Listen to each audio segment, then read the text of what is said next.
Oh, there was one. Oh my gosh. I'm not gonna have a repeat of last week, I hope. That was horrible. Bait's running for his life. God bless America.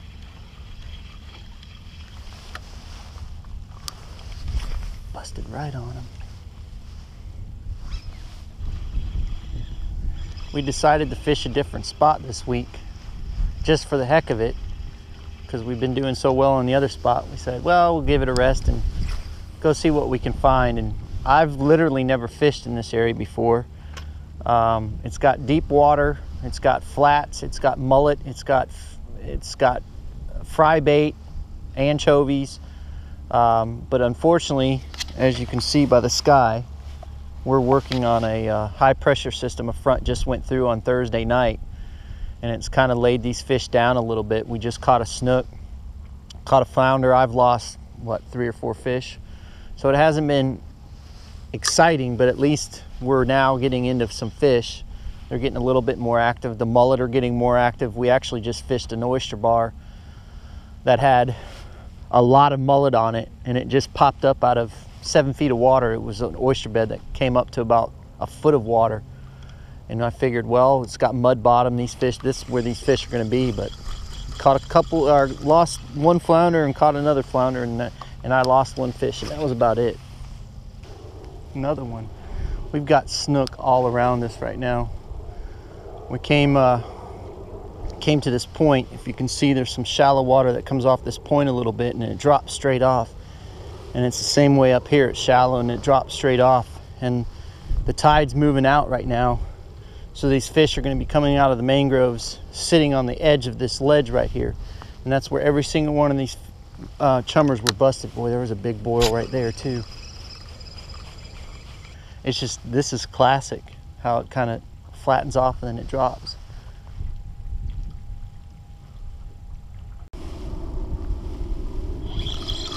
Fish, ain't it? Yep, I think it's a flounder, just like you had. Yep. Another big flounder. Wow. I'll take it as my first fish. Not as big as yours, but nice. Not as thick. No. It's still pretty nice. Yeah. I will take it. Not bad. Jumping flounder. I just hit it again. Yep. Oh, come on, man. I think it was another flounder.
what we're doing is we're actually waiting for the tide to start coming in. We're at a slack tide, and as most of you know, when you're fishing a slack tide in saltwater, everything just kind of goes stagnant. You could be on a load of fish, catching fish at one right after the other, and then all of a sudden everything shuts down. A lot of the times it has to do with the tide. If the tide's not moving, fish are lazy. They don't want to have to go around looking for bait. They want the bait to come to them.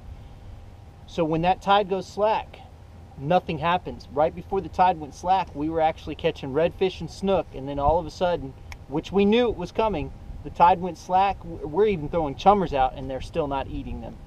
So we're just waiting for this tide to start, and once we can get it started again, we should be able to catch some fish, because this afternoon should be much better than this morning. This morning was brutal with that high pressure and the cold and everything else. So we're just going to continue working on, see what we can find, but we know that we've got snook and redfish in front of us because we've seen them bust, and we know that they're there. And there was one right behind the boat. So maybe that tide's finally starting to get going. It's just after 3 o'clock, so it ended at 2:05, so we're just in that lull waiting for it to start coming back in again. There's some people out there that ask me what kind of gear that I use, and when they come fishing with me, they always ask, you know, they're always saying, how do you outthrow me? How do you outthrow me? Well, I like to use 8-pound braided line and 20-pound fluorocarbon leader at the largest. Usually we'll use, you know, 20, but sometimes we'll even drop down to 15 if we have to, because the water gets real clear, and we'll break it down and go even smaller. No, that might be mullet right there, but no, that was not.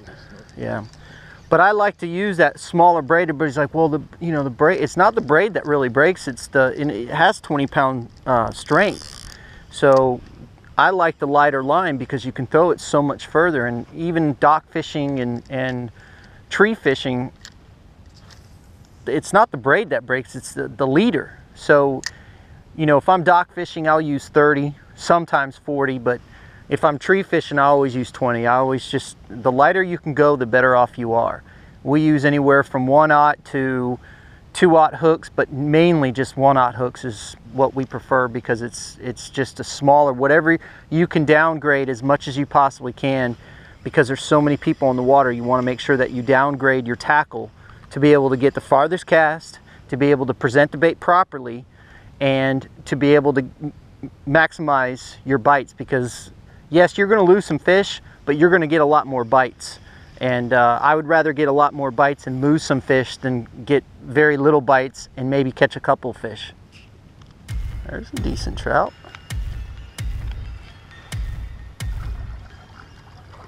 Whoa, I gotta get part of that, boy. There's a couple of good pops out there. Oh, come on. Ooh, they're starting to light up. Oh. That was a nice snook too, wasn't it? God dang it. Yeah.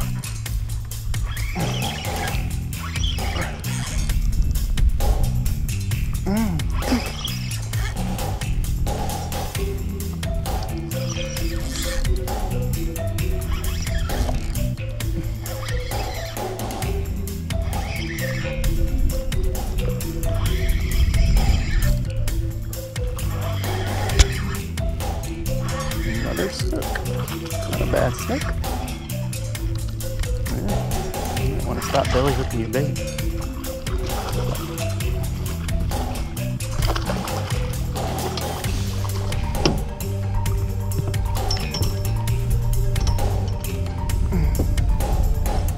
Booyah! Got another one. Not a bad fish. Pretty, pretty, pretty.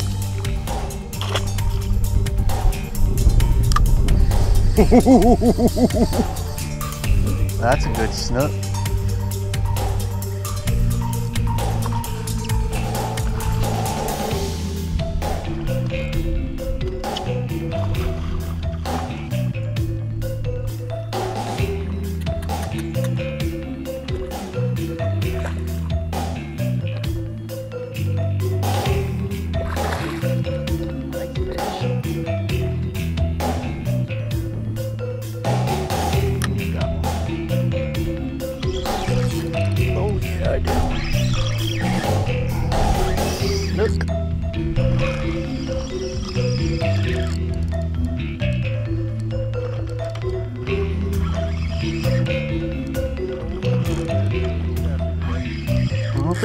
don't think they're cold right now. Man, it's late in the afternoon.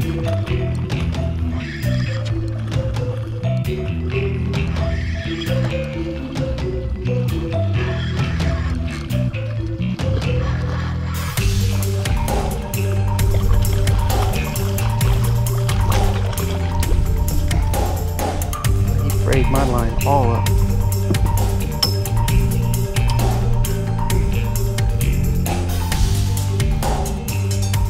The thing about snook is if you hold them like this, they'll stay still.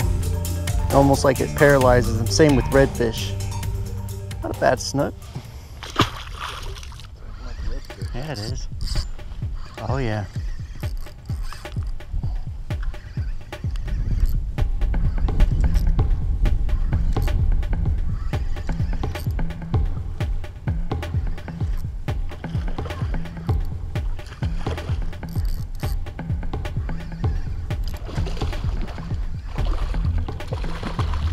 Fish.